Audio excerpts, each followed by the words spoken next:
Hello, and welcome to the Brave New Weed podcast. And now, here's your host, Joe Dolce. Welcome to episode 59 of the Brave New Weed podcast. These are high-minded conversations for the post-prohibition generation. I'm your host, Joe Dolce, and joining me this week on the podcast is our co-founder and producer, Alan Seals. Hi, good to be here today. Alan, we haven't heard from you in a long time since we were in Colorado together. Welcome back. Thank you. Yeah, it's been a while. Matthew's away on a month on doing some crazy music tour, so I'm really happy to have you here. We have a really good episode this week. Do you remember Jordan Klepper from The Daily Show? The Daily Show, yeah. So he's been known as a sarcastic sort of comedian, but he's launched a new series called Klepper.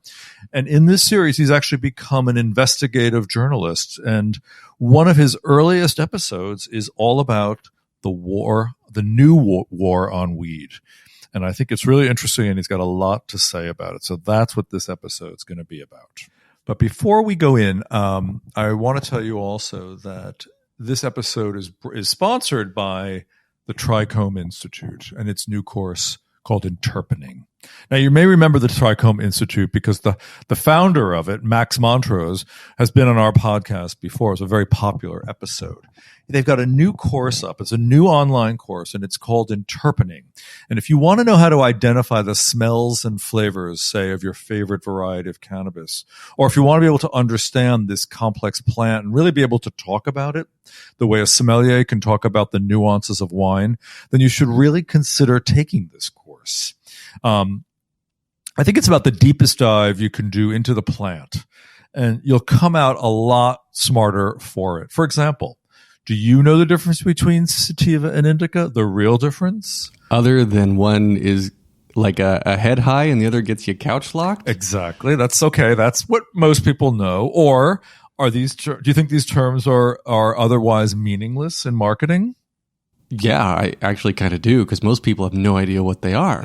They don't really jive. Right. Do you know what a dry hit is? No, is that when you're just having flour? Yeah, you're just Well, I shouldn't really tell you. You should take the course and find out. And do you know the difference? Or I should say, do you know how to use your nose to lead you to the best variety for your health and the kind of high you want? I don't. So you should be taking Interpening. And I've read, he's got a book. He's got all these crazy wheels that help you learn about the different varieties. And the course itself is really immersive and really fun. You can do it online or you can take it live with Max. So to check it out, you go to trichomeinstitute.com/Brave New Weed. And if you enter the promo code BRAVE, Alan, you will get 10% off.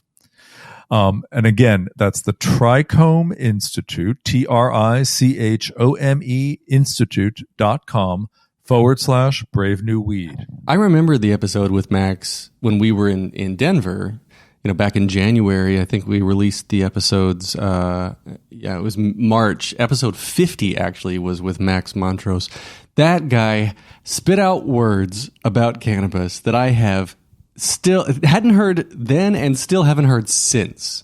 The guy is an encyclopedia, a walking encyclopedia about this and he's plant. Great. And I can tell you, I've read the book and I've never taken his course live, but I'm hoping to get him to New York or get myself out to Colorado and spend the 2 days it takes to become an interpreter. And if I go, you're coming with me. I would love that, actually. I really have a lot of respect for wine sommeliers. And, of course, as more and more states legalize, and hopefully it will get to national legalization, this is going to become something that's just going to be part of our mainstream life, where you can either go to wine school and liquor school or you go to cannabis school. Yeah. And Max is starting it. I think he's right ahead of it. Before we go into the episode, though, before we get into news, I want to make a plea to our listeners here to please support us on Patreon. Again, what you're hearing here is not in the mainstream media. And we do this for love, not money. Believe me, we do it for love, not money. And I have to say, our latest Patreon supporter comes from the country of Iceland. His name is Einar Alexander Imanson. I'm sure I've blown that last name, but he has given us a very generous contribution to help keep us going. And I think if the Icelandic folks can do it, like, how do we get to Iceland? I don't know, but I'm really glad to know we're big in Iceland and that Einar Alexander Imanson has decided to support us on Patreon. So I thank you, Einar, and I want to encourage other listeners, maybe a little closer than Iceland, who find these conversations valuable, to consider supporting us as well. You can visit us online at Patreon. So it's patreon.com/bravenewweed. And you can support us for as little as $1 a month. Helps us more. Or more. Helps us keep the lights on, help us keep going. We got to do a little more than keep the lights on. We got to do more now. So let's talk about some news. All right, here we go. What have you heard? So actually related to what I said a second ago about Trichome Institute, that I was reading an article earlier that saying 3 unlikely states are trying to legalize marijuana in 2020, those states being Mississippi, Nebraska, and South Dakota. That is almost unbelievable, really. Right. So I actually should have looked this up before we were talking, but I think 2, if not 3 of them are red states. At least. We know Mississippi and South Dakota are magenta red. Yeah, they are magenta. So when you have states like this that are now starting to see the tax benefits of legalizing this plant, because everybody wants it, everybody can find a use for it, and well, not everybody. There's a certain percentage, obviously, but the majority now wants it, and so these states are trying to legalize and join the game because they're seeing the success of all the other states that have legalized. And you were just showing me a video before we started recording of. I went to a dispensary in a place called Great Barrington, Massachusetts, which is on the western fringe of Massachusetts that borders New York and very close to Connecticut. Now, as you know, New York is not legal yet. So I went on a Saturday morning to this dispensary. The line was 2 hours long. Yeah. 2 hours long. And that is until at least New York legalizes. Yeah. Right? That's just going to keep going on. And let me tell you, the range of people in that line was vast. You know, the age range, the gender range, it was a mix of everybody. Yeah.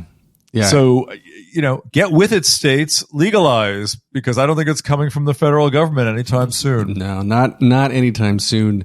It was interesting though, talking about the interpreting course and becoming a mainstream part of society here. Is the other bit of news that I thought was fascinating that I was reading was that actually University of Maryland, it's in the School of Pharmacy. Their pharmacy school is going to offer an entire master's degree in medical cannabis. Well, you know, it's time. It's really time. I mean, our courses at Medical Cannabis Mentor give people foundation courses, but there's no reason why they can't be supporting research. And I think there's a lot of interest in there. You know, we have people signing up for our courses from social work, from nursing, for pharmacy. I think it's really time. It's totally and it makes sense. These are legal. Maryland is a legal state. There's a market there. It makes sense that they have a university course, right? Yeah. Oh, totally. I mean, when you have people who are growing up now and it is legally accessible, the disconnect here, and part of why we made this podcast is the educational factor.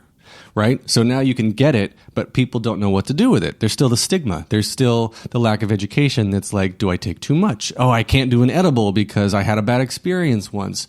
And you've got to get over that. You've got to learn how to dose yourself. You've got to learn what works for you. You've got to learn the difference between your indica and your sativa and what you like. And if you have hip pain and have to go to work, what do you take? Or you come home and you have a headache, and you want to veg out, what will work? Like, all of this stuff is just fascinating, and I am so glad now that there is an entire university that's going to give a whole degree, a master's degree nonetheless, on this subject. You know, let's look and see what else is going on out there in terms of education, but a lot is starting to happen, which is exciting. Yeah, and I'm happy too that the Cornell being an Ivy League school, it's not a master's degree, but their School of Integrative Plant Science is offering a course that will be starting this fall, actually. It's available this fall, called Cannabis, Biology, Society, and Industry. So it sounds like it's more of maybe a businessy type of course. I don't know. I think it's probably integrative. It mixes agronomy with the science and probably the industrial applications. It's a big thing. We'll be talking more about that in various episodes. But you know what's cool? I'm sorry to dig in on this. Like, it just occurred to me that keep going. Like when you've got your, remember the Weed Wizard. Again, we're going back to our bonus episode that we released on March 2nd is bonus 4 if you go to bravenewweed.com with Dan Anglin, CEO of Can America. He let us interview his Weed Wizard. That's what he called him, the guy behind all of the science and the his chemist. Yeah, his chemist.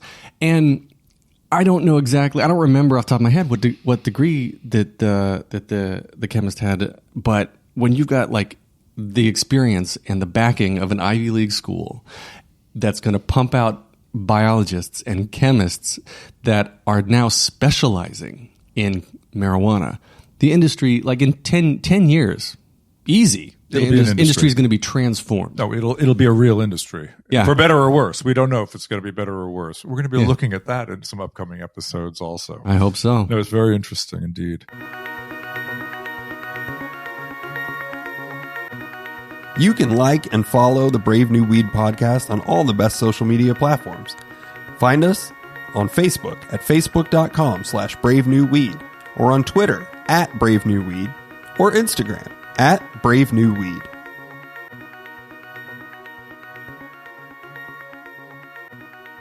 So our guest this week is Jordan Klepper, who really made his name on The Daily Show and as a sort of sarcastic, ironic comedian lampooning right-wing spokespeople. And he was very funny. He's got a new docuseries that is released on Comedy Central and that streams all over the internet on a gazillion different channels, which is just called Klepper. And it's an immersive docuseries where he is actually more of a journalist than a comedian at this point, even though it's on Comedy Central.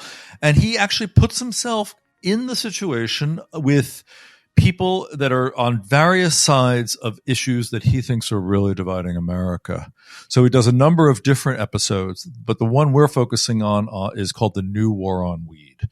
And he, this is a guy who doesn't really know that much about cannabis, but one of his producers told him that the city of Compton in LA, Compton, the ground zero for the word chronic, right? The word chronic came out of Compton. Okay? Right. Literally,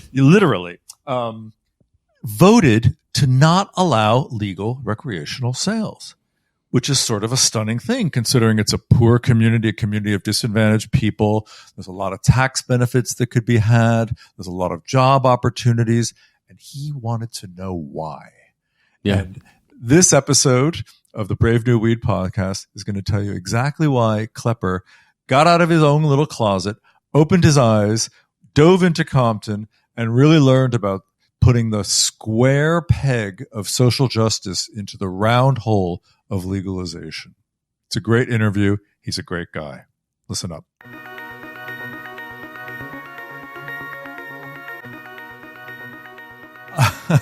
So listen, I'm enjoying your show. Thank you for doing the podcast with us. Of course, thanks for having me. I have many questions for you. First of all, when did your relationship with cannabis begin? Let's just set the tone here. So, if I guess you could say my love affair with cannabis.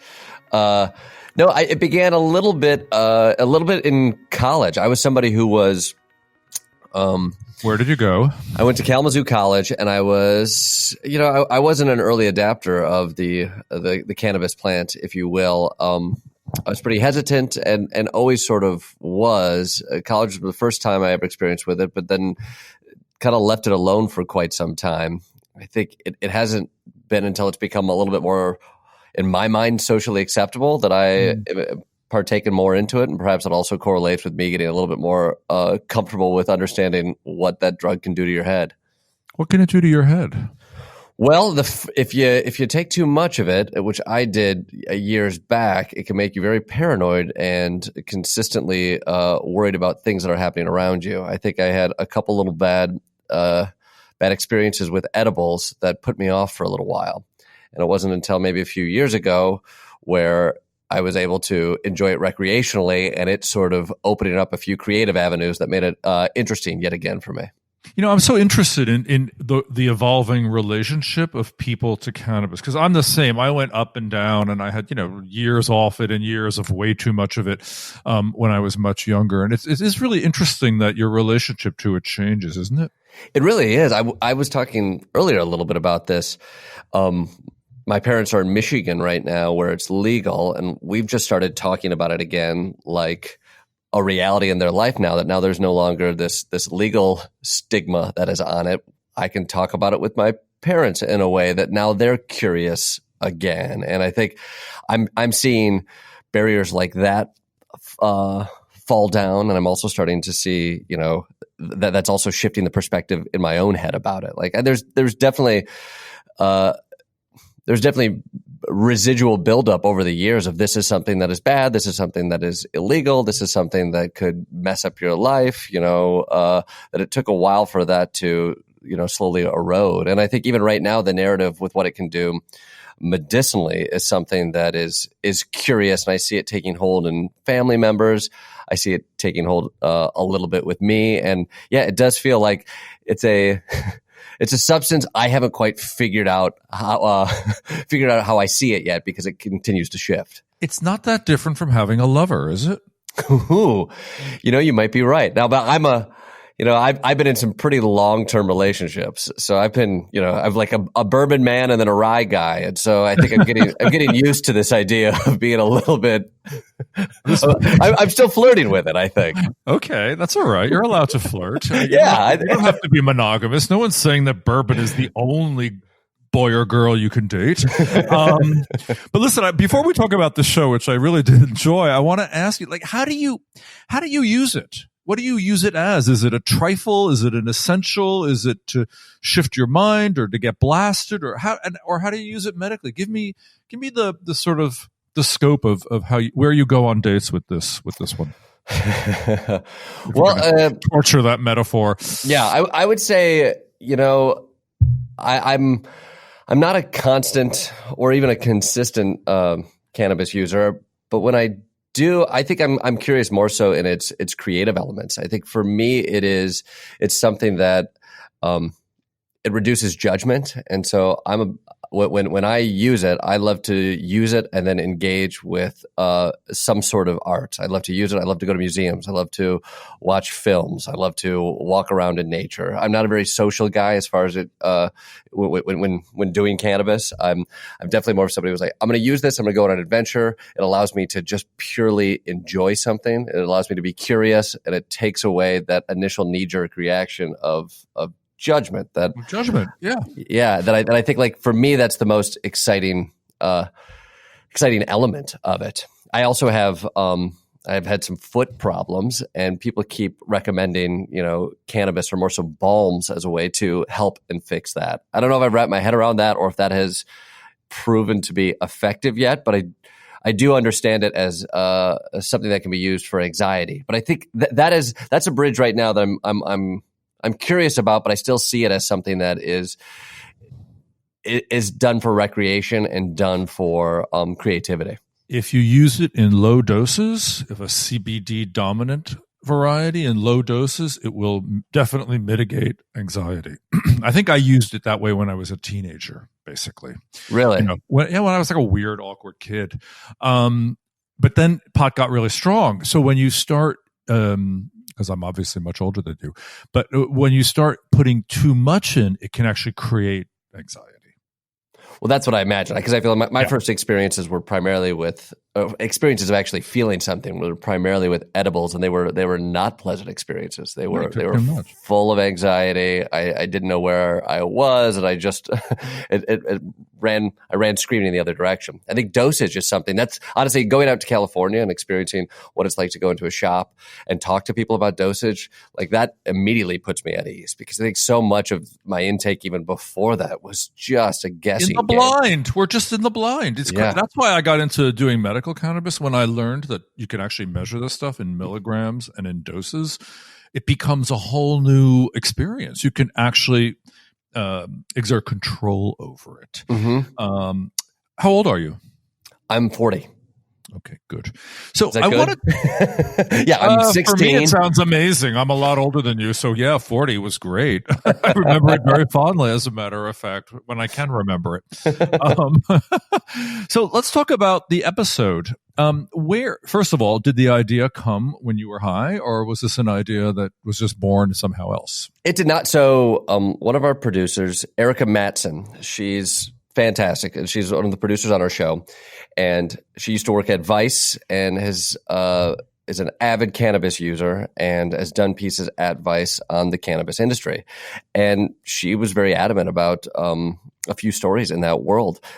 To be quite blunt about it, if you will, as it were. If I will. Yeah, I was on the fence. I think I didn't have the same kind of passion for the cannabis industry, or even, quite frankly, interest. I had a mild awareness of it. I think as a New Yorker who has friends in Los Angeles, what I know is like, oh, California, they kind of have it figured out. It's probably going to be legal in New York. It feels like it half is already. So yeah, that's sort of where I stop engaging. And Erica was pretty open about it and brought some interesting stories about like breaking down those assumptions. More specifically, Compton, California is a place where they voted overwhelmingly not to sell cannabis in their backyard, which I thought was a really unique irony. And we started looking into. And then as she brought up this equity program in Oakland, where the program is looking to give preferential treatment to people who are affected by the war on drugs, in some cases in front of other people applying for licenses. I thought that was incredibly progressive and fascinating. And then on top of that, you find, well, there's still also an underground market that's happening in California. Again, as a naive guy from New York, I was like, I sort of naively thought, California, they got it figured out. Great. And you're like, oh, no, progress moves at a slower pace. And that's not just the cannabis talking. And I think that became really compelling. And so we started to dig into research about that. And we're like, great, let's go and talk to some of these characters and show that from my perspective in coming out is, there's more going on in California. And if we look at California as a bellwether for some of these other states, we kind of need to figure out how do we address the legalization of cannabis, which feels like it's inevitable at this point, and how do we also balance making amends for the war on drugs and trying to get it right this time? How aware were you of the impact of racism on cannabis and how it really affected communities of color? I mean, I was aware, but made doubly aware in getting to do this piece. I grew up in the 80s and know about Ronald Reagan's war on drugs and know about some of the effects of that. Sort of the purpose of this was let me go to Compton and talk to people about it. And it was really compelling to both in Compton and Oakland to talk to people who are like, no, this is where I was arrested. This is how it affected my family. And talking to 8 million arrests. I think your documentary said this between 2002 and 2018. 8 million arrests. It's insane. 8 million arrests for what? I mean, that alone is the most stunning figure, right? It's shocking. I mean, it is. It's almost something that's like, how will we be able to grapple as a nation with that idea of if when it becomes federally legal that we arrested 8 million people because of this, and the racial implications are devastating. I don't think we're doing too well about dealing with our past. I gotta tell you, you don't think so? We're not in that moment, Mr. Klepper. I don't think so. But what I did think it was really interesting when you were talking to Pastor Prince, who is that his name, Pastor Prince? Yes. Who led the Vote No campaign in Compton. Obviously churches are really, for some reason, the Christians really hate cannabis, even though it's in the Bible. Mm-hmm. They really come out against it. And I thought he was interesting because he equates it with crack, PCP, gang banging, all the violence. It just gets lumped into that category. Did that ever strike you as, wait, how did this plant get lumped in with PCP? Well, I think like as we brought that argument to Virgil, who has a store in Los Angeles, we talked to him about that, and that was his first he immediately reacts and calls bullshit on that, where he was like, I was there, I saw how crack affected this community, and it's not how cannabis affected that, and those should be two separate conversations. But Pastor Prince, he does see it that way, and I think he's a very religious man, obviously, and I think he talks about it, not only he's seen a community that's been just decimated by many things, and really hopes that the answer lies somewhere in purity, lies somewhere in religion. And I think you can make that argument that holds less sway than I think the other argument, which is just communities that feel the war, that feel the war on drugs and drugs in general have done nothing for their community, and they're really wary of letting a drug back in. I think the thing that I thought made the most sense within that was he also was skeptical as to whether or not legalization was even going to help that community. I think he's been burned, and beyond it just saying it's legal, we're going to have now black-owned businesses that will help, and it'll help restore. He's like, no, I don't trust that the government's going to get this right. So there's talk of academic success, but I don't think there's some people are very cynical. You think they're going to get this right? No. He has a great quote. He says, it's an illusion of inclusion. Mm-hmm. And A, it's a good soundbite, but B, it resonated with me on some level, right? It's like he does not believe that his community is going to in any way reap the benefits of legalization. Mm-hmm. When you see, we go to Oakland, and it's a slow process, and you see people who are affected by the war on drugs working within the equity program are finding some successes, but you can count the people who are having those successes on one hand, and you have entire communities who are like, well, how is this supposed to economically pay off for me? And then you have the big companies that come in here. You have Nug and things of that nature, which I think are really progressive, thoughtful companies, but they already have a leg up in an industry that is supposed to create some sort of economic stability for people affected by the war on drugs. And I when I see all of that, I understand Pastor Prince. He's like, this isn't inclusion. You're giving us a mini seat at the table, but most of us are still on the outside, and we're back in the same cycle again.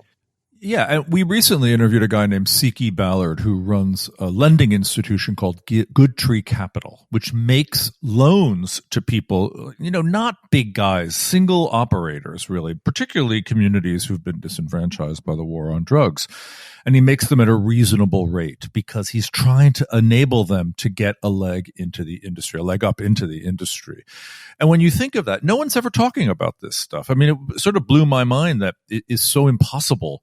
Like if you don't own a house or have a bunch of credit cards and have a line of credit, you're not getting a loan. Mm-hmm, you're not getting into the business unless you win that weird lottery that California has done for social equity, right? Mm-hmm. Right. It's like a very, very difficult way to get into the business. You have to win a lottery. It seems insane to me, right? You have to win a lottery. And then, I think that the financial element was one that you just saw. You need to have a couple $100,000 lying around if banks aren't going to bankroll you. And then you got to be willing to ride it out. I mean, so many stories of the profit margin being just small on these smaller companies, waiting for the regulations to die down and waiting for some sort of it to go federal in a way that opens it up. It's tough industry. I don't know how you start industry. Up into it. It's like you pray that ball pops up, and that along with it, an angel investor as well. Yeah, that's really funny. And I think you point out that the California regs currently the regulations are 138 pages long. 138 pages. And I think they change every 2 weeks. Am I correct about that? Yes. The detail that stood out for me, as we were traveling around with a small company, two people who have a weed delivery business. Was this the community gardens, Raven? Yes, exactly. Okay. She was a great subject, by the way. Raven's wonderful, and she's out there, and she's working super hard in those regulations, and they're keeping up with it, but it's a stress. I think it was the detail about how they've, with edibles, as the science is coming back and as the state is slowly trying to figure out how to regulate this, and suddenly a little shift from edibles having to go down from 10 to, what is it, 5? 5, I think. 5, yeah, going to 10 to 5. companies like Nug can handle it, but companies like Community Gardens, who have already bought product that is all at 10 that is now illegal, they've suddenly lost a huge chunk of money in inventory. It's now an illegal stash, and that's something that little companies like that can't survive, and they're crossing their fingers hoping that regulations like that don't continue to update in a way that can wipe people out because they haven't caught up with the business.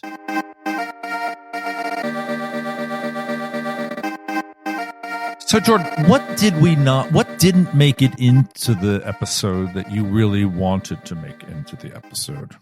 Well, I mean, I wish we had more time with everybody there. I think you see a little bit at the end with the character Tucky, he's essentially the first recipient with the brick and mortar Oakland store, of the first recipient of the equity program to actually have a store go up, and it's been up for a handful of months now. Is this the man whose last name is Blunts? It is, yes, Blunts and more. Are you sure he didn't make that up? He told me that's his last name. We checked it once, we checked it twice. His name is Tucky Blunts. Yes, yeah. Okay, that's a good name. All right, it's a good name. Let me tell you, as somebody who uses his last name as a television show, what I would give for my last name to just be TV show. I'd kill for that. Anyway, you were telling us about Tucky Blunts. Tucky Blunts. Tucky was a great guy, and we went to his store and we talked to his employees. It was really a lovely success story. They'd been going for I think 3 or 4 months when we showed up, and so you saw a fledgling business that, fingers crossed, will do well, but was already employing people in the community who were affected by the war on drugs.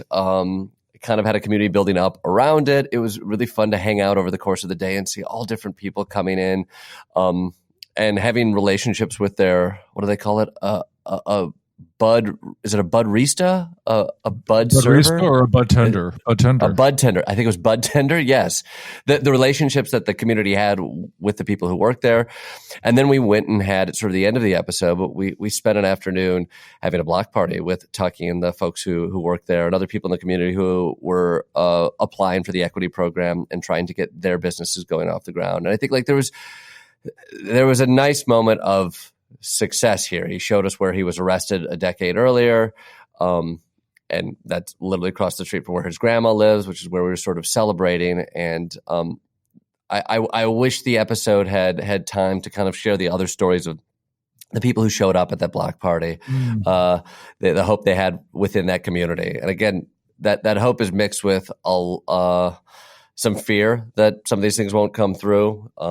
Their fingers crossed that some of these regulations get loosened, and just hope that the market stays strong for these communities. But there still is hope. And I think when you talk about some of the injustices that have been done to predominantly the African-American community, to actually see a success story, it's nice. It needs to be understood that it's not representative of the whole situation, but it is representative of a program that might be doing a little good, and that we should be really investing in and looking in a way to improve it and take that to the other states. Let's talk one more thing about the Cloud Collective. This was your exploration of one guy, I guess, who hasn't joined the legal market. He's just remaining on the black market. It was a little unclear to me about what that was. Was it a consumption club? What is Cloud Collective, and how did it work?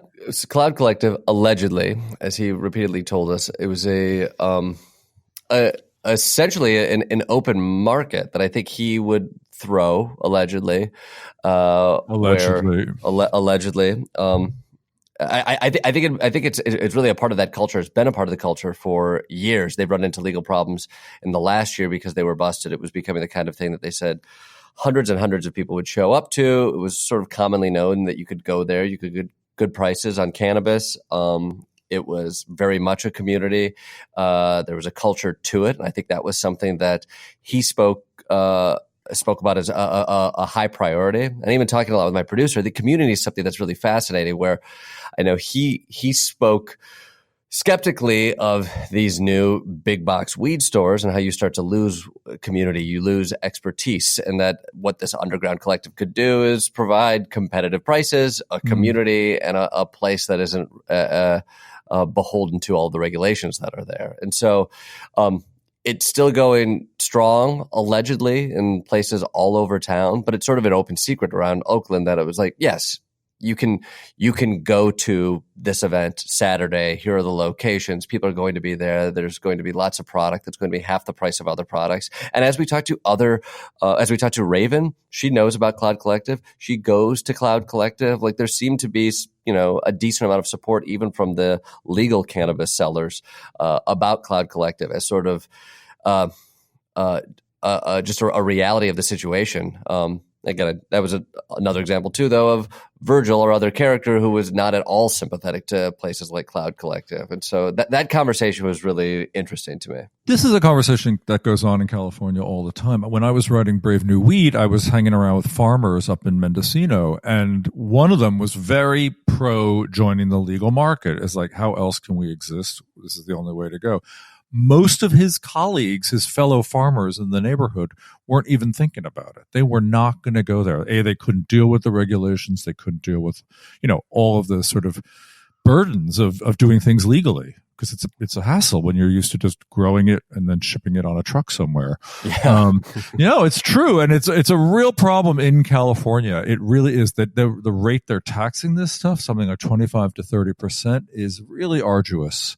Mm-hmm. And really difficult. And most people are really, just regular folk aren't going to be paying 30% higher than they're going to get on the street, because this stuff is not exactly hard to find in California, mm-hmm. right? Yeah. So that really always strikes me when I'm there. It's like, I think regulations and legality is a great thing, obviously, but I worry about taxation. I worry about the greed that's causing the taxes to be so high. I'm a little concerned about it. Did that strike you? Oh, it very much struck me. I think, coming in as an interloper, I'm like, oh, but come on, you pay a little bit more for marijuana, you support the legal market. But then I go and I talk to other folks who are using it medicinally, and they talk about the difference between spending, $30 a week and $80 a week, and that adds up. And if you think of it as medicine, it's like, well, yeah, then that really isn't much of a choice. And no, it's the cost of a leased car, right? $80 a week is $320 a month. Yeah, that's a lot of money to be spending for your pain or your sleeplessness. And it's not. It can't last. And if you're going to Walgreens and they're saying, well, it's going to cost this for your prescription medication, or for the off-brand, it's going to cost a quarter of that, you pick the quarter. But in this case, it happens to be the illegal route. And it does seem dangerous. I feel for those people who are going about it in a legal way and see that they're struggling, because you can't compete with that for very long. Yeah, really tough. So you're a thoughtful guy, and I'm really glad you made this episode.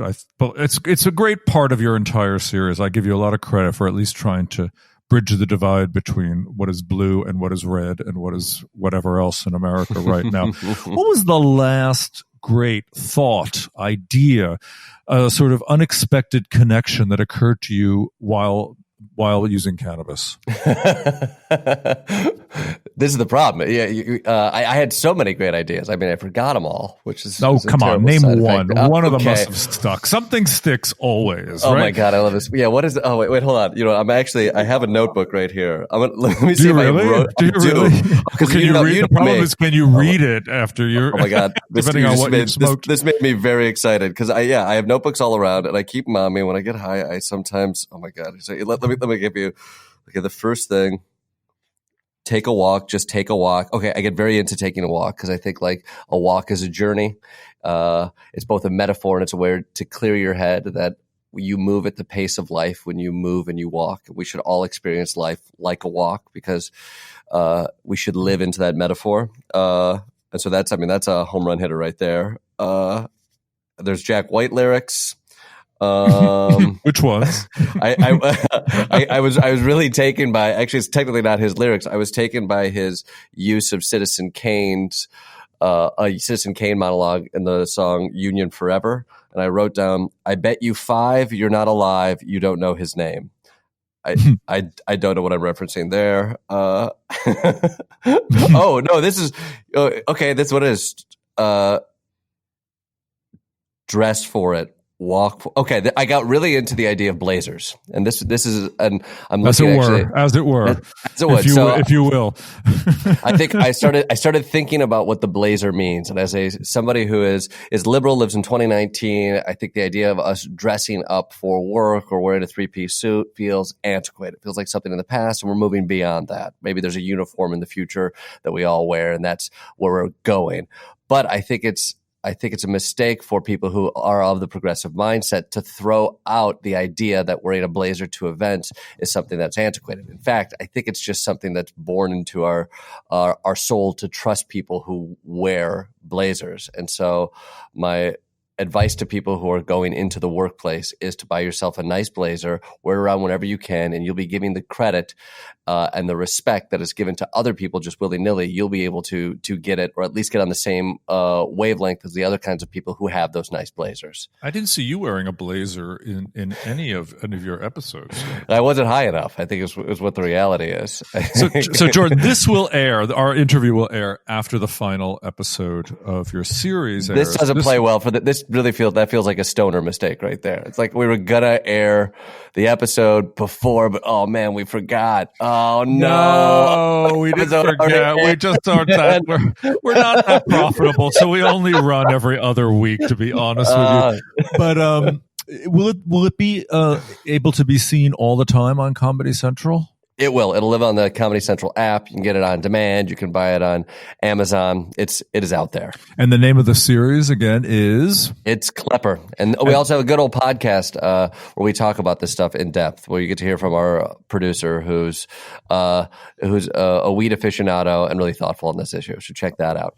Sure. And is it called Klepper, the podcast? It is. Yeah, we're I gotta say, not the most creative in that sense. You are one name band, aren't you? That's right. Anything else you'd like to share before we say goodbye? I think that's it. I mean, I got to know. Are you high right now? No. I never do this stuff high. I like to work straight. It's one of my rules of life. All my work I do pretty unenhanced most of the time, and I like to use cannabis to create surprise in my life, and I don't really like a lot of surprise in my working life. I like that. Create surprise. So yeah, I want to use it for special things. I don't want to use it to be quotidian or just regular. I'm really sort of attuned to that. So I like to use it for moments of intimacy or sex, or when you're with good friends, or when you can just totally be relaxed and know you want to change your mind, know you want to change your consciousness, to use it consciously and mindfully. And that's me. Maybe it's the next wave. Maybe it's you. Who knows? There aren't a lot of people who are talking about this stuff right now, right? It's still, let's get out there. Let's get blasted. Wow, man, that's fire, right? Yeah. So I'm trying to move a little beyond that for many reasons. I got to tell you, I like that. Moments of surprise. I'm writing it down in my notebook. I'm writing it down. Make a show out of it, for man. Moments of surprise, people are open to changing their mind. I think it's a good sell. That's how it goes. Listen, it was a pleasure to have you. I wish you all the best. I'm so glad you were able to join us on the Brave New Weed podcast. Thanks for having me. The Brave New Weed podcast is an advocate and supporter of the Medical Cannabis Mentor platform.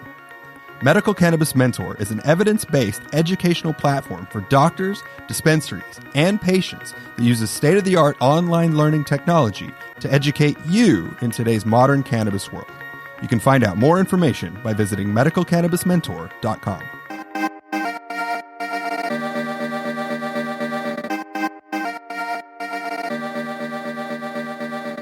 Joe, I was baffled in the episode. If you go to comedycentral.com, you can actually watch all the episodes now, including this one.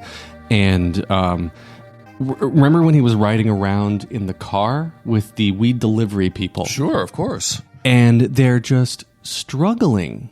They are struggling to make a living now. Well, in the state that first legalized cannabis. But as he points out, when the regulations are sort of schizophrenic, right, and they go from these quick turns, right? This company had to buy all that product, and suddenly the state regulators made it illegal. The state regulators in California made it really hard to get legal. Yeah. That was one of the worst situations. Everybody I know in California they needed a lot of cannabis to get through it. Okay. The anxiety, the stress, the fury. It was out. People went out of business just trying to match the they were changing every 2 weeks. Mm-hmm. It was really hard. And when you see a small company that even is supported by social equity dollars, in having invested in this, they were doing all the right things. And then suddenly the state just changes its mind. They could easily, it's a very fragile economy for these small guys and women and operations. And I think this episode really got into that. And I really admire Klepper for digging in and trying to look beyond the obvious here, right? He wasn't only just doing a report on this company making that much money or, the size of this grow. He was really looking at some of the complex problems that happen with the creation of a new industry. Yeah, it's a societal issue. It's still an issue that involves race, unfortunately, depending on huge way where you live and what legislators are fighting for what rights in what area. No, listen, it's going to involve race for a long time. Okay. Yeah. Because it was so disproportionately targeting men of color. Really, the laws and the war on drugs and it's one of the fascinating areas about cannabis, and it's one that is not going to go away. So I applaud Klepper for diving into it and really having his own eyes opened. Me too. Me too. Guy. Yeah, I really enjoyed the episode. Great. Thank you. I want to thank you listeners for tuning in. I want to remind you that this episode was brought to you by the Trichome Institute and its new class on interpreting. And you can learn more about it. You can get the book. You can sign up for the course online. You can even sign up for the course live with the inimitable Max Montrose by going to trichomeinstitute.com/brave new weed. It's TRICHOME institute.com/brave new weed. And if you enter that promo code of BRAVE, you get 10% off. Again, thank you for joining us. Thanks for tuning in. Come back in 2 more weeks as we're going to have another great episode for you. And Alan, thank you. You're welcome, Joe. Thanks for having me. Always a pleasure. Thanks for listening to the Brave New Weed podcast. This episode and all future episodes are made possible by amazing listeners like yourself. If you like what you've heard, we encourage you to show your support by giving $1 a month for special access and rewards on patreon.com/brave new weed. You can also follow us on Twitter and Instagram via @BraveNewWeed. Find us on Facebook at facebook.com/brave new weed. And remember, you can always find more information about us or information discussed in each episode by pointing your favorite browser to bravenewweed.com.